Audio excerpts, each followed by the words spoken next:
All right, this is section 6.2. We're going to continue on with our factoring strategies. We're going to start on a new type. And for lack of a better word, I'm just going to call these easy trinomials. And they're not easy, but, well, they are kind of easy. In comparison to the harder trinomials, which really aren't hard either, it's just more steps.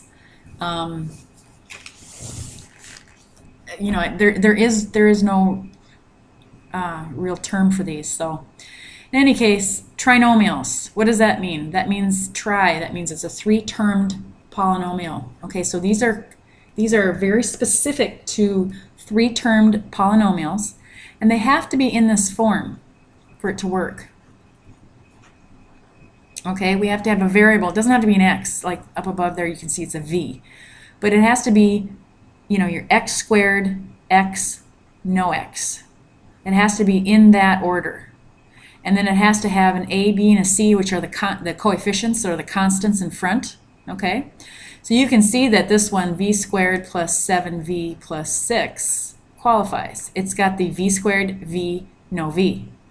Now, easy trinomials, when I say easy, this coefficient in front of this x squared term is always going to be a 1. Okay, it makes these go really quick. And you can see that I do have a 1 in here. All right, so this does qualify as an easy trinomial. We're going to break these apart into two binomials. All right? Okay, so what we do, here's my steps to start out with. The first thing that I'm going to do is I'm going to look at my signs in here. All right? Anytime that my back term is positive, my signs on the inside of my two binomials are always the same. And they're always the same as the middle terms. Okay, so if I have a positive here and a positive there, I'm going to have a positive here and a positive there. So these are things that you want to just write down as far as your rules go. Okay, so anytime that this is a positive, they're both the same. And if this is a positive, they'll be both positive. If this is a negative, they'll both be negative. I have my v's in the front, okay, because I've got a v squared, that's my variable. So that's my first step. Now, anytime that I have a positive back here, I'm going to be adding to my middle term. Okay, so you want to first of all pick your product pairs. You want to see if you're adding or subtracting to your middle term. Anytime that this is a positive, I add. My next thing that I have to do is I have to list my factors of my back term. My back term's a 6. Okay? What are my factors of 6? Well, what makes a 6? 1 times 6 makes 6. 2 times 3. I don't want to do 6 times 1 and 3 times 2 because those are already listed here. Okay, that's all that makes a 6. I'm supposed to add to my middle term. So my middle term's a 7. So which combination adds to a 7? Well, 2 plus 3 is 5. That doesn't work. But 1 plus 6 is 7. So that one works. So I put those in here. And I'm done. I'm going to refoil to see if I've done it correctly. Here's my v squared. I've got 6 v's there. I've got 1 v there.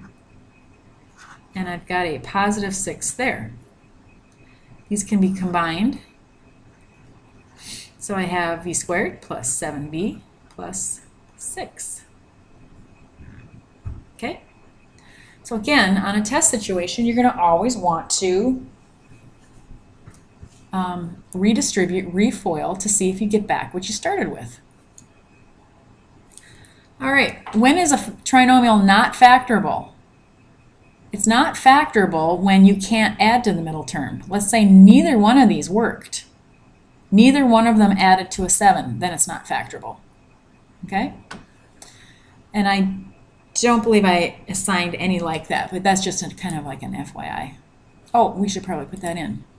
Okay, so I'll just do one of these. Okay, so we want to do a v plus a 1 and a v, no, not capital V, sorry, plus 6. Okay, so you're going to want to, you know, put them in parentheses, nothing's between there, no space, no nothing in between there, okay?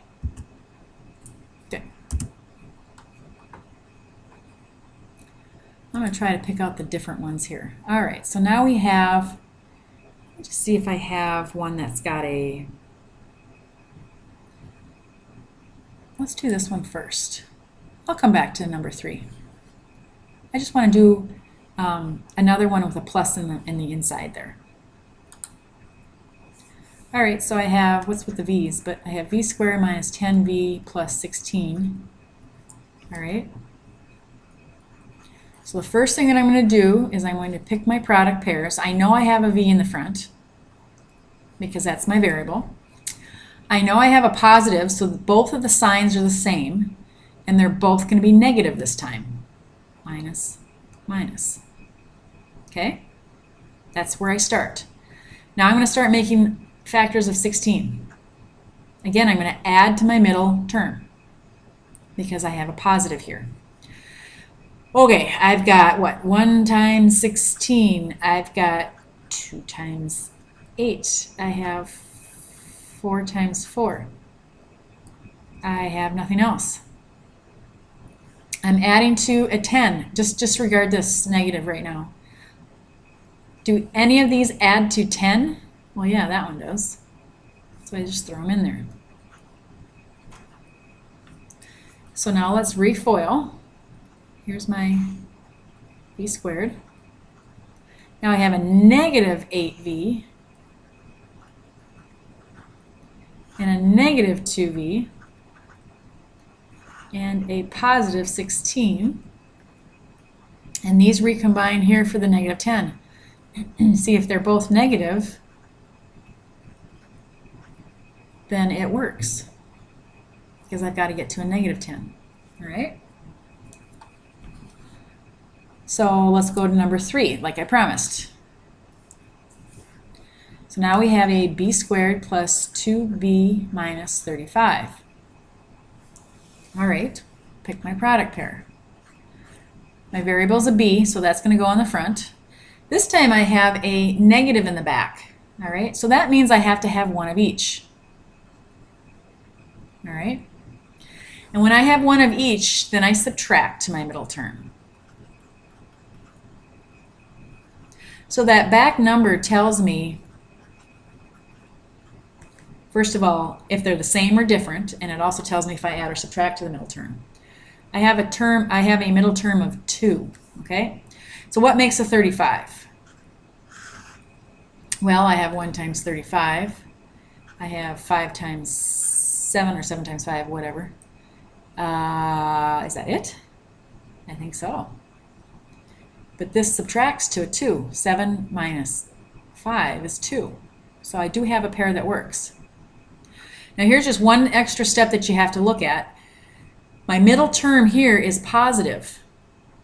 So I have to put the bigger number with the positive here and the smaller number with the negative. Therefore, my 2 will become positive. So let's verify. We've got b squared. We've got a minus 5b, positive 7b, and a negative 35. Recombining these gives me negative 5 and a 7, gives me the positive 2 that I need, and it's the same. So now if you just happen to do it backwards and you put the 5 here and you put the 7 there and you refoiled, you'd see that you have a negative 2 here. Then you just switch them around. Okay? So that one's done. So that's if we have a negative here and a positive there.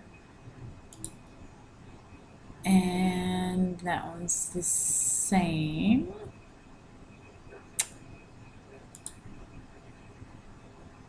Okay. So now we're going to move on to these. We only have 10 problems in here, so we're going to move pretty quickly here.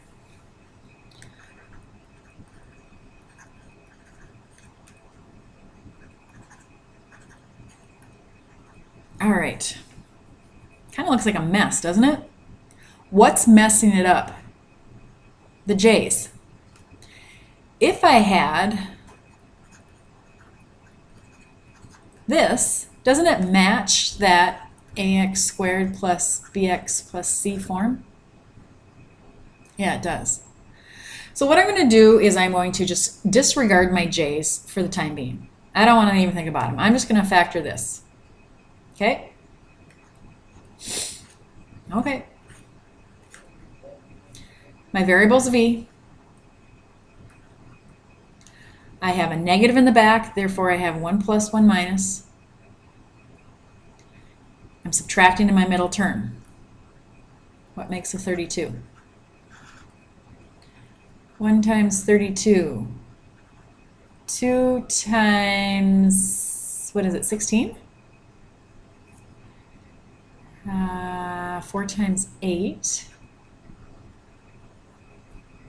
there anything else that's in there? 4, 5, 6, 7, 9, that's it. All right, since I have a negative in the back, I have to subtract to a 4. These subtract to a 4, right? The difference between those two are 4. So that's the pair that I'm going to pick. But this time I have a positive 4, not a negative 4. So I'm going to put the bigger number with the positive. I think it was the other way around last time. Maybe it wasn't. My memory is slipping. Okay? Here's my v squared. Here's my negative 4v. Positive 8v makes my 4v and my negative 32. Perfect.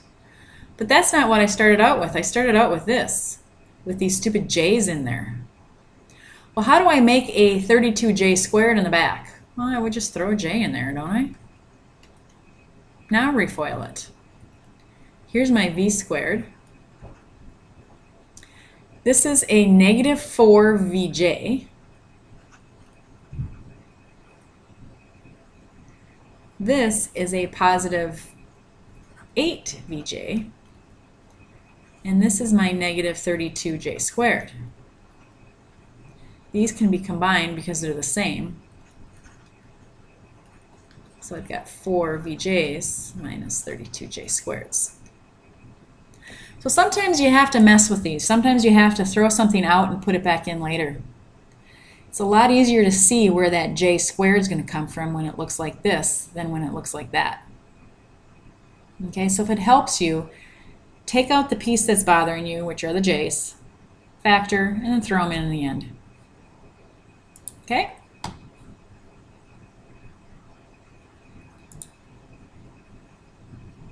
Same thing here, correct? Take out the y squared and the y. It's the y's that are messing it up. If we just had t squared plus 15t plus 56, piece of cake, right? Correcto mundo. All right. Now here, all of a sudden we don't have a lead coefficient of a 1. All right. So let's take a look at what we have.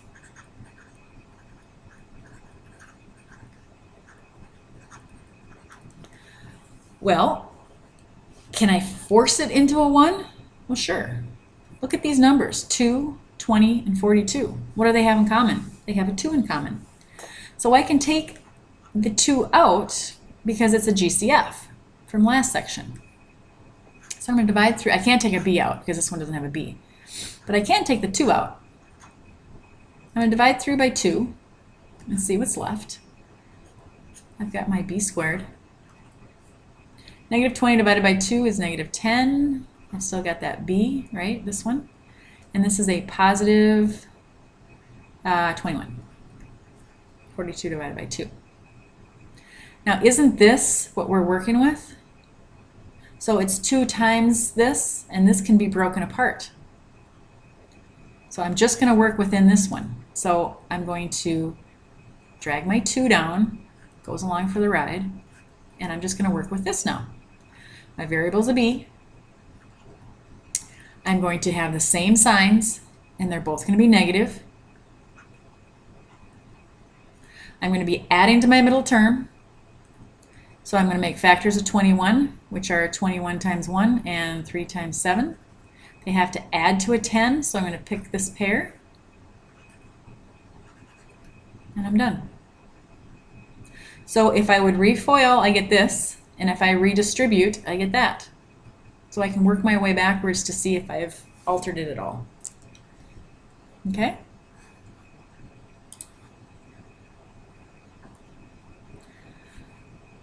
All right. Oh, I'm at the bottom already. Okay, let's try this one.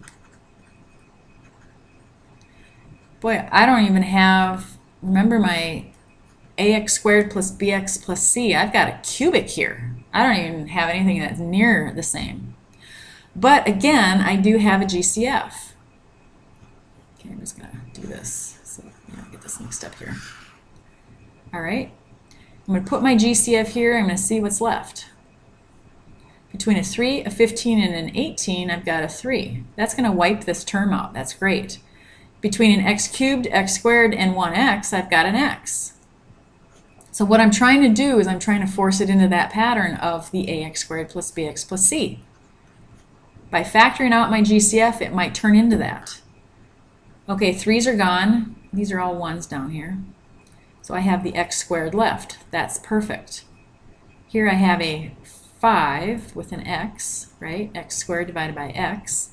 And here I have positive 6.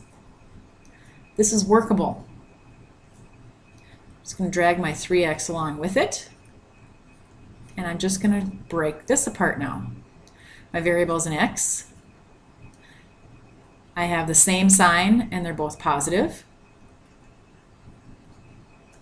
I'm going to be adding to my middle term, so I'm going to look at my factors of 6, which add to the middle term. That one. You subtract to the middle term, but that's not what we want. We want the ones that add to the middle term. And I'm done. Refoiling gives me this. Redistributing gives me that. Okay? Let's see this last one here. Yikes. All right. This will be the same. This time I want the GCF to be, well, let's see, does 336, is there a 7 in there? Okay, there is. So you would want to take out the negative 7 because I want that lead coefficient to be a positive 1. That's what's common between your numbers. And the highest powered is an x to the 4th. Okay, so that'll leave you with squared x, no x. So again, you're going to pull that out. You're going to pull out the GCF. Then you're going to factor what's left. So that one's not different. It just looks a lot harder. Just make sure that your lead coefficient here is always a positive 1. And the way to do that is to take out a negative 7 because you want that lead one to be positive. Okay? So that's it for the easy trinomials. The next section will be, they're called the AC method. They're not harder, it's just a lot more steps. So we're going to start looking at trinomials that don't have a 1 in front of here. So practice these and then we'll come back and do the other ones. So I'll see you then.